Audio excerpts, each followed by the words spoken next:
We are on the road beyond. Welcome to the show. I'm Todd Duplantis. Welcome Facebook Live and our audience on YouTube. Thanks for being here tonight.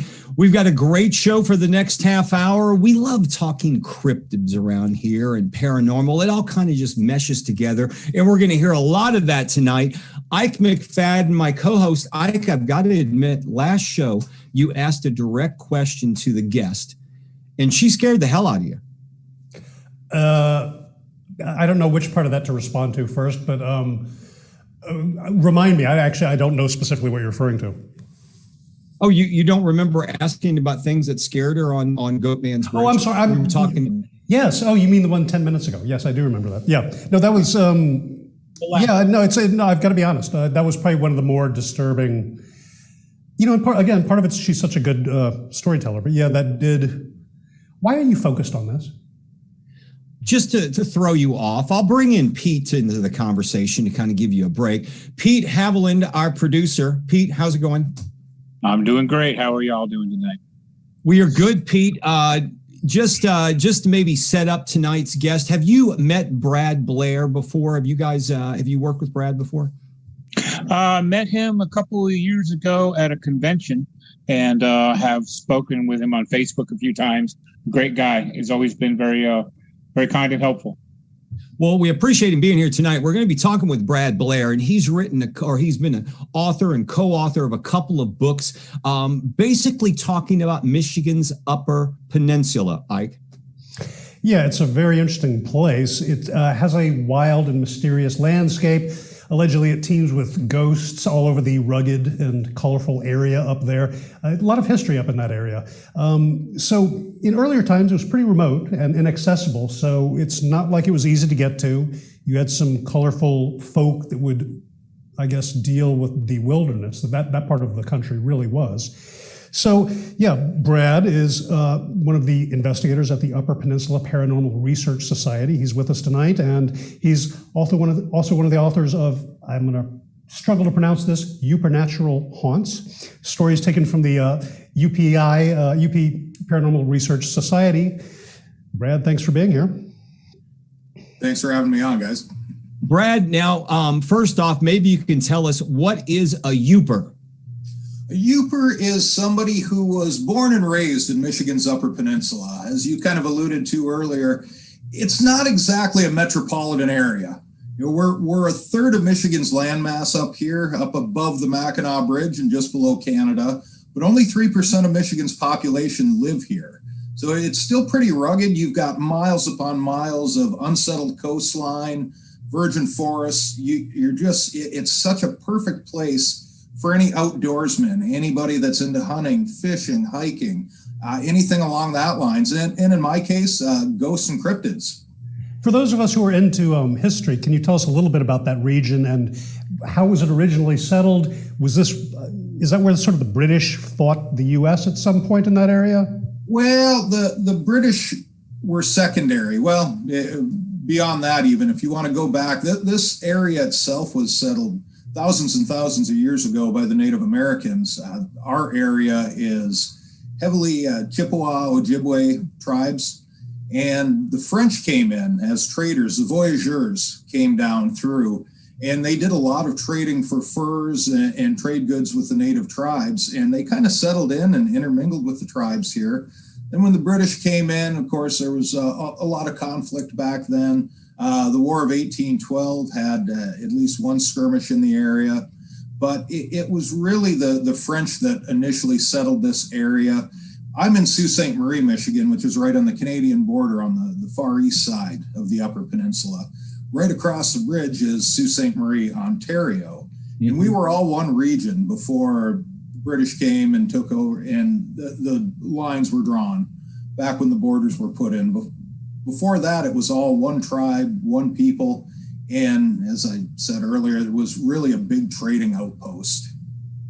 Brad, I know one of your latest books, you're the co-author of Great Lakes Monsters and Mysteries, right, where you talk about mysteries surrounding the Great Lakes region. Now, we're not just talking, people may think Great Lakes, sea monsters. No, from what I'm hearing, there are a lot of things out there. We're talking imps, fairies, gnomes, winged cryptids as well. Black-eyed kids play a role. Does this all go back to the lore and folklore of the Native Americans and Indians that were in the area? A lot of this does. There's a lot that plays into it. And the natives have their own names and their own legends for a lot of these, going right back to, the airborne anomalies, the Thunderbirds back in those days. Yeah.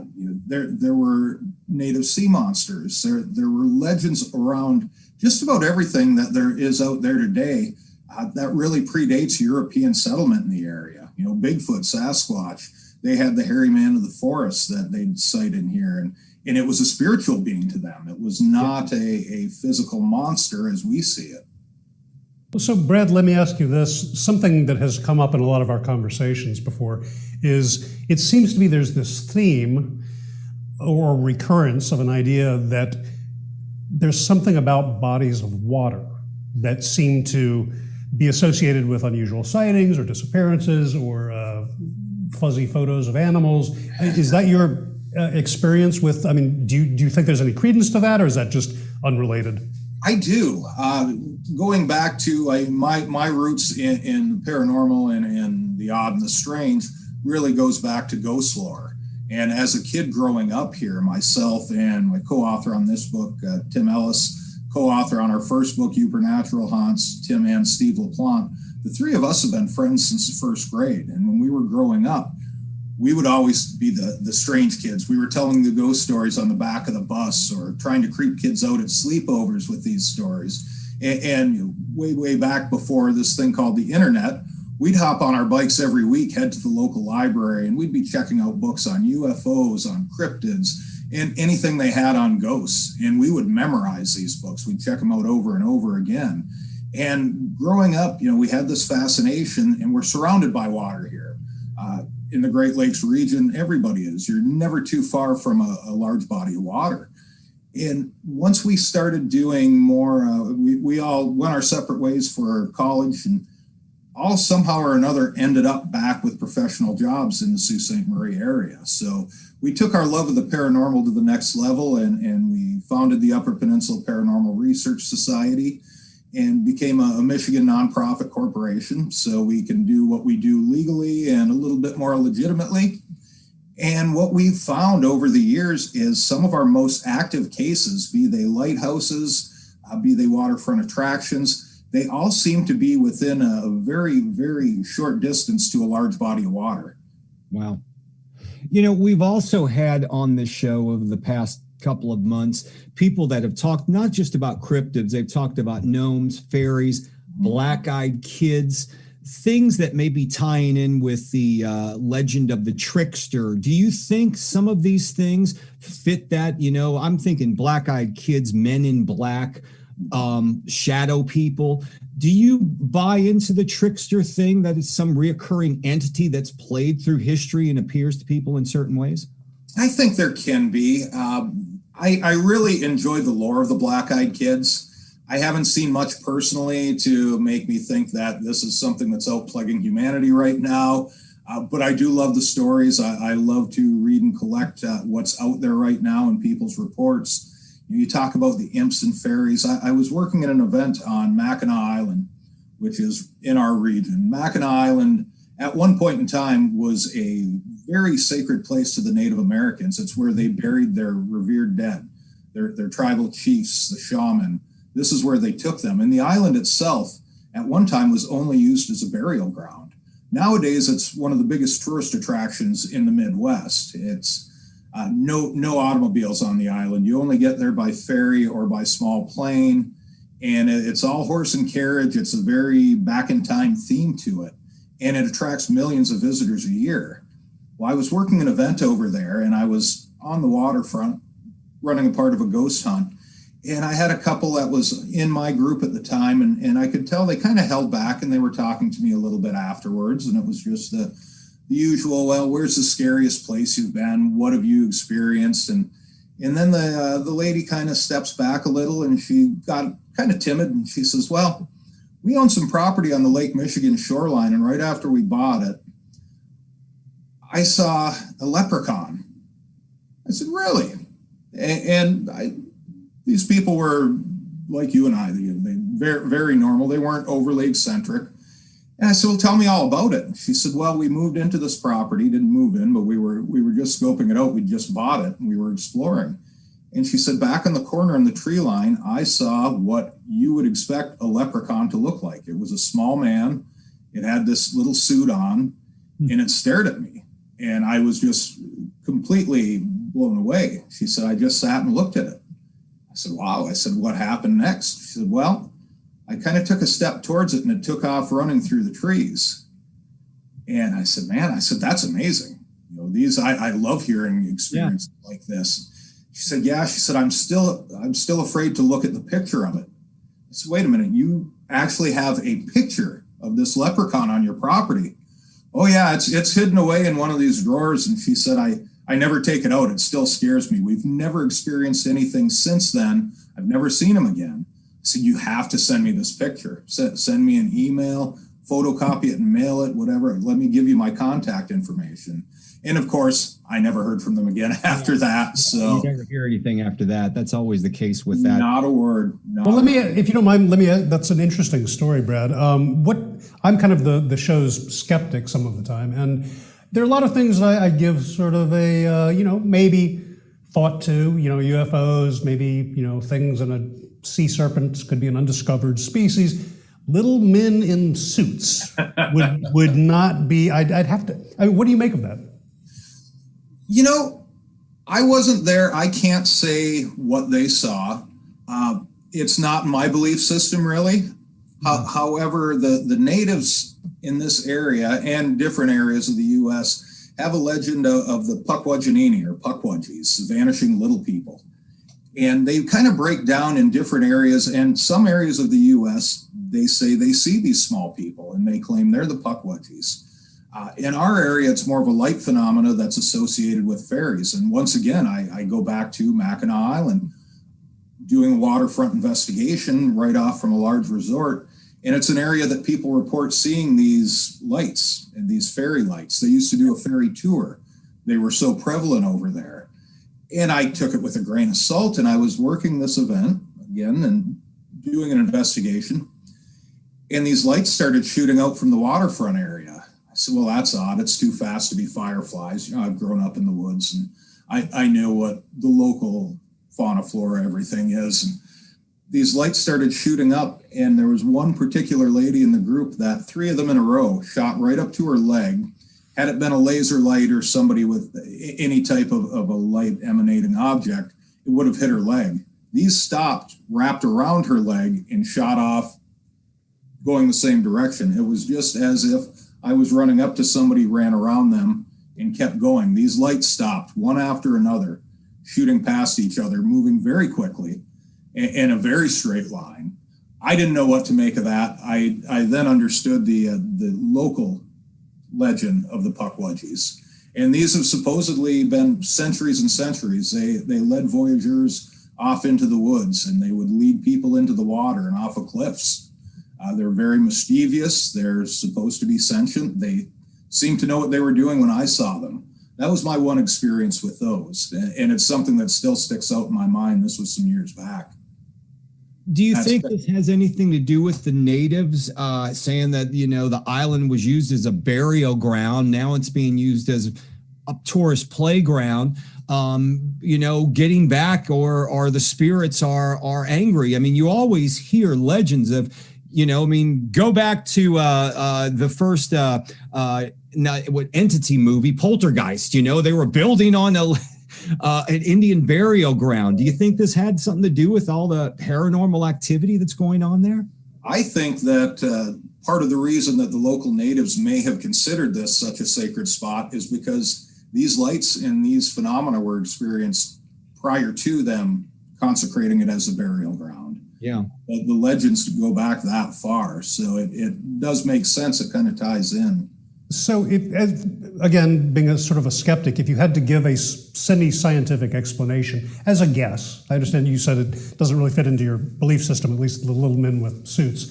Is this sort of a human consciousness thing? I mean, how would you, if you were in court and you said, this is my best guess, what would it be? As far as the leprechaun you're talking about? No, now? either one. Or the light?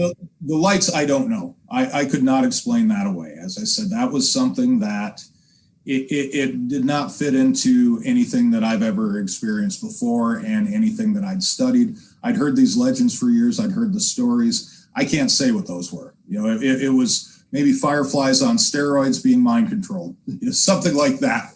The little men, is it something spiritual that they're seeing? Is it something that could be a trickster spirit? Maybe. I don't know. I know it's not the only time such a case has been reported in this area. Are you guys familiar with, and Pete, jump in here if I'm about to mangle this, which I'm sure I am. I believe there's some valley in Sweden or Norway where they see a lot of lights in the sky, and they've actually had universities go out and study this. Does that ring any bells for anyone? Pete? I've never heard of it. Well, you think of the Northern Lights, I mean. No. It's something. No, it's much more similar. It's much more similar to what he's discussing. It's lights that have very erratic patterns that seem to have some kind of semblance of intelligence behind them. And there's been theories over the years about whether it's electrostatic discharge in the atmosphere. It's fairly well documented. I'm sorry I couldn't bring it up in my head. Thank you for all of you having no idea what I'm talking about. We have another phenomena that's similar to, I think, what you're talking about, Ike. The Paulding lights, they're called here, and it's on the far western end of the Upper Peninsula, something we also write a little bit about in the book. And at one point, I believe it was Ripley's offered a reward of X thousands of dollars to anyone that could explain it away. And it's a light phenomena. It's a couple of balls of different color lights that appear almost every night. It got to the point the Forest Service put up a sign with a picture of Casper the Friendly Ghost on it that this is the site to see the Paulding ghost lights. And it's something that's been going on for years and years. A couple of the paranormal TV shows have explored there. One of the local universities came out and they claimed it was headlights from miles away on this highway that had been put in, and it was an effect off the headlights, and it didn't seem to really jive with what people were reporting. And then I was giving a lecture at a library a couple of years ago, and this older gentleman that he seemed a little put off by the whole presentation. He was just there because his wife was there. You see these people in the crowd all the time. That was the impression we had. Came up after the presentation was over, and he said, "Are you familiar with the Paulding lights?" I said, "Oh yeah, absolutely." He said, "These people from Michigan Tech University came in. They said it was off of this highway. It's car lights coming down." He said, "I can tell you that's not true. When I was young," he said, "this was kind of a lover's lane area, and this highway wasn't there yet. And we would have these balls of light come around the cars." He said, "We'd take the girls there to scare them because they all had the legend it was a ghost light from a conductor that had been killed on a railroad track that went through that area."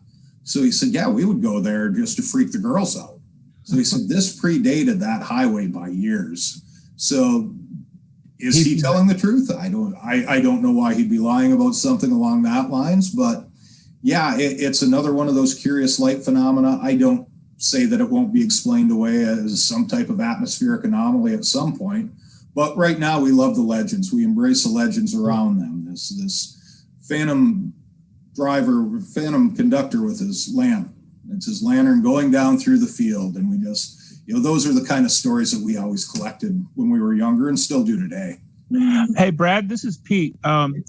What is the weirdest thing that you've either experienced or investigated out there? I guess it depends on categorically where you go.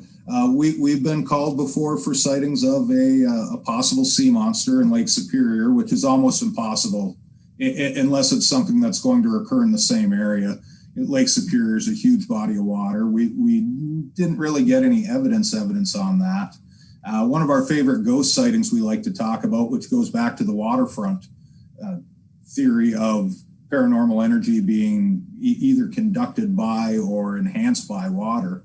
Sechua Point Lighthouse on the northern tip of Lake Michigan.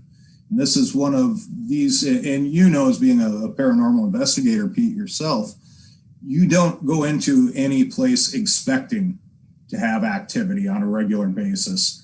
This place we do.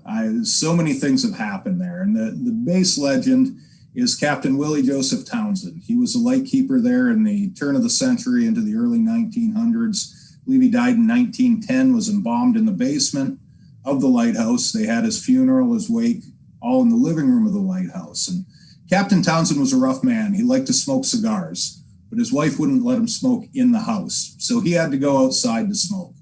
One of the stories is you will smell a real dank cigar smell when you go into the house at times. So we're going to bring cheap cigars and offer up a toast to the captain. So we set up all of our equipment, went out on the side of the building. Nobody was in the lighthouse. We had cameras rolling. We had audio rolling. And so before we get into this, Captain Townsend, we just want to toast you. We know you like your cigars, and here's to you. So none of us smoke, so we all take a drag, and everybody's coughing and hacking along the side of this lighthouse. And all of a sudden, one of the guys says, "Did you just see that?" I said, "What?" And he said, "Something went by one of the windows." Well, there were 4 sets of windows in front of us. He said, "It went by the kitchen window." So the next set, the dining room window, all of a sudden this black, all I can say is it was a void of color, just solid black figure, slowly pulls the curtain back, stands there for, it was probably 2 or 3 seconds, it seemed like an hour at the time, and slowly lets it drop back in front. So we run into the house thinking, the captain saw us, he's happy we're here, he liked our toast with the cigars. And we get hit by this really deep smell, not a cigar smoke, like a cheap lilac perfume, like your grandma would wear, Estee Lauder or something along that lines. And one of the other ghosts is supposed to be the captain's wife. So we think she might have got a little bit irritated with us for smoking and encouraging the captain out there. Just got this big waft of lilac, and then it just dissipated. Wow. The rest of the night, we had more activity going on. This place is just wild for whatever reason. Every time we go there, we've gotten so much activity. It belies the senses. We've had phantom music. We've had batteries drain on a regular basis. We've had lights turn on command. It's our Disneyland. We go back, and we like to do fundraisers for the organization that runs it from time to time. We've gotten pretty close with them. But again, this is just one more waterfront location that seems to either trigger or help promote the phenomenon. Yeah. We've been talking with Brad Blair. He is an author and paranormal researcher. He's with the Upper Peninsula Paranormal Research Society. Brad, I know you got a couple of books out that you worked on. Maybe you can tell folks where they can find you and your books on the web. Yeah, absolutely. You can always look me up on Facebook or Twitter and hit me up there. We do have a website for the book specifically. It's youpernaturalhaunts.com, which is YOOPER, Natural Haunts. And you can pick it up there. Of course, Amazon we're available at. Hit us up direct if you'd like a signed copy. And watch for us. We do a lot of speaking engagements, mainly towards the fall when we hit that Halloween time. And we'll be all over the Midwest this year promoting the new book, Great Lakes Monsters and Mysteries. Thank you for being here, Brad. We appreciate you joining us. We look forward to talking with you in the future. Great. Have a great night. Thanks a lot. All right. So Ike, Leprechaun, I think we were talking to a guest a couple of weeks ago, and he went to, El Salvador in search of something called Tata Duende. Do you remember that? Very much like the leprechaun. Now you're talking 2 different, continents, 2 different countries, same legend, different names, but people say they see it. Yeah, well, I mean, it goes back to, in my opinion, a lot of this goes back to, there's sort of an underlying theme of, you see this recur between UFOs and big feats and little men in suits and so forth, about this tendency for people of any age to see something that's just a bit outside of their ability to explain. It's somewhat normal, right? But it's just tweaked in this little bit that is memorable and appears just beyond their ability to explain. So I mean, I don't, that could get into the whole trickster concept. Is this even? I don't know. I don't know what to make of all that. What Pete? I know he called you a paranormal investigator. I'll call you an extra normal investigator. What do you have any opinion on this? I think it could be either something that we might subconsciously might be projecting due to what we're taught, and what our belief system is. I'm thinking it might be something like that. I mean, I have a hard time believing in fairies and things like that. I'm more into something like Bigfoot. Bigfoot could be a primate, an unknown primate, but again, like kind of what Brad said is that I wasn't there. I don't know what was going on, but it could be misidentified too. It could just look a lot like a puckwudgie, that what they've seen, and they could have seen something that it was another creature, animal, that they thought that's what it was. Well, I know this is not usually my role to say, mysterious things, but I think I've read that some psychologists believe that potentially this could be whether it's a UFO or a little man in a suit, that it's the fact that humans are seeing something that doesn't fit into their reality system. Yeah. And that, as you said, whatever you believe kind of gets placed over that. I think so. I think we do that because it's our way of dealing with what we're seeing or what we think we're seeing. So we try to stay sane, I guess. Well, my big question is, where do leprechauns get the suits? Where do they get the suits? I don't know. They have Barbie and Ken suits. They're too small for infant suits. Where do they get these damn suits? That's what I want to know. If you think about it, I mean, they got the good hats. If there's an entire ecosystem out there of leprechauns, if that's okay, there's no reason that you wouldn't have leprechaun tailors and haberdashers, and I mean I can give that a pass. Okay, all right. So I think it's from the same place that they advertise cereal from. Yeah, leprechaun. Yeah, okay. Lucky Charms, haberdashers. Okay. Yeah, there you go. Okay, so we were talking about Bigfoot, and this is one of our favorite subjects, Bigfoot. Here's another theory on Bigfoot. Ike, this report is coming to us from phantomsandmonsters.com, so there's a lot going on here. It appears there's been some sightings of what's been called feral humans sighted in Appalachia, Kentucky, and it's leading many to believe these may be Bigfoot sightings. Lon Strickler, you remember him, one of our former guests, tracked down this info for the article. He found police reports dating back to November of 1980 on US 68. A truck driver hauling steel was heading west when he slowed down his rig and turned on his high beams after seeing what he thought was a hitchhiker. Upon closing in upon said figure, he reportedly saw a large humanoid creature covered in white hair. He picked up the old CB radio, Breaker 19, and asked whether or not there was a circus in town, apparently, and did an ape escape. Well, that didn't happen. He contacted police and filed a report. Get this, a similar report of a huge white hairy individual was later filed in Mays Lick, Kentucky, in October of 1980. Well, flash forward, summer of 1985 in Estill, Kentucky, local residents started reporting a man-like figure prowling in the woods nearby their homes. They were saying it was Bigfoot himself. Police searched the woods, found a naked but very dirty man covered in mud and moss. He needed a bath. Well, officers said the man was animal-like. He had to be subdued. He wouldn't speak English, and when identified, it was found he'd been missing for years. He was taken to a mental hospital. In the spring of 1990, near Slade, Kentucky, a witness encountered a naked man in the woods covered in mud, leaves, vines, and he had long hair, long beard, and the witness said the man walked hunched over and was ape-like. They walked up, they looked at each other, they decided to go the different way. The witness didn't follow the man, and he said he was appeared unable to speak. So there you go. My theory on Bigfoot, they're just really people with lots of hair, lots of dirt on them. Pete, what's your take on this? I think it's actually a kind of a possibility. I don't think that we've... Why not? We haven't explored all of our forests. And so who's to say that there might not be people out there like that? Ike, you must love this theory. I mean, you said this was in the Appalachia area where I, Kentucky. for a lot of the year, live in that, roughly in that area. And you said it was sort of a very dirty humanoid with long hair. Is that what you said?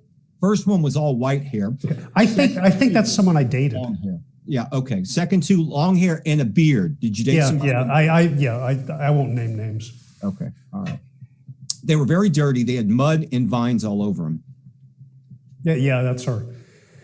That's her. Okay, good. All right. So Ike's date, Bigfoot solved. There you have it. No, seriously, folks. I think this is a plausible theory, and maybe Bigfoot walks among us.